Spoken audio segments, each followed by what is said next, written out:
name is Larry Reidt, and I work as a children's counselor at Sunrise of Pasco County, which is a domestic violence and sexual assault center. So typically I see children who have been exposed to domestic violence. The question before us is what kind of parenting advice would we like to share with folks who are still raising teenagers? So, where do we begin? The first thing is, I hope you're not starting to raise them now. I hope you started providing structure and discipline a long time ago when they were first born. Keep in mind, though, that now that you have teenagers, the rules need to be a lot different.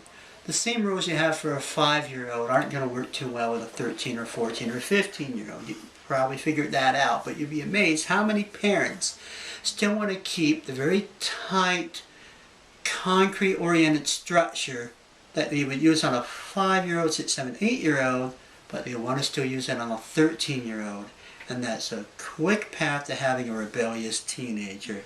The harder you squeeze that toothpaste tube, the more they squeeze out between your fingers, okay? So, we want to add some flexibility. It's time to back off a little bit. So the teenager is hanging out in their room, they're turning up the tunes, they close the door, and they're painting their fingernails black. It's okay. They all do that. They want their privacy, they want to be alone with their thoughts, they want to listen to their tunes. We don't understand them. My mom didn't understand what I listened to either. It's okay. I went through it myself as a parent. The kids are doing great. Give them that space. Let them have it. Have that flexibility. Allow them to make mistakes, but be standing by, because you've still got a job to do. Still got to keep raising the kids. So providing that structure, providing that discipline is still in place. But remember, we're adding in an element of flexibility now. We're giving them a little more breathing space. Teenagers are seeking their identity at this stage. They're trying to figure out who they are, what they're about.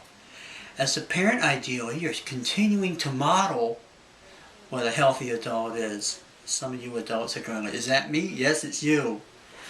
You're trying to model also what the values of your family are, whatever they may be, because you want your kids to take those and carry them with them into adulthood, those healthy values that you have in your family.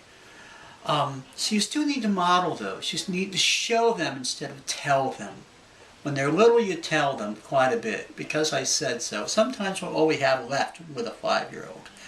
With a 13, 14, 15-year-old, that doesn't work so much anymore. So showing those values instead of telling is going to work a lot better. It's going to have a much better reach.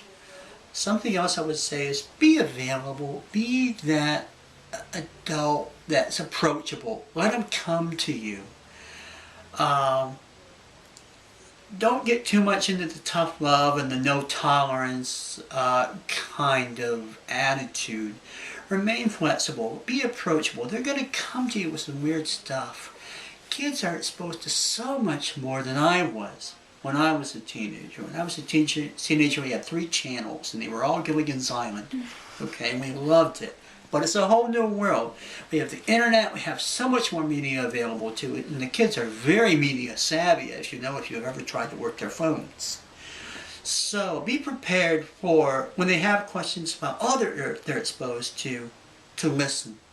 Don't just overreact.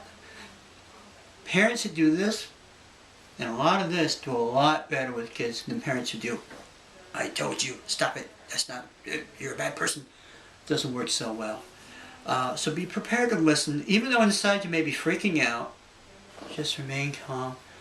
Be that listener, that one person that they have to have in their corner, that they know they can come to you for everything. I think that's all I'd have to share. I'd like to share one more thing. Since I work in domestic violence, as parents, I hope you've determined a long time before their teenage life how to resolve your conflicts in front of the kids. First of all, don't resolve them in front of the kid. Take it to another room. But modeling fair fighting and fair conflict management will really be a big benefit to your kids. Good luck. Happy parenting.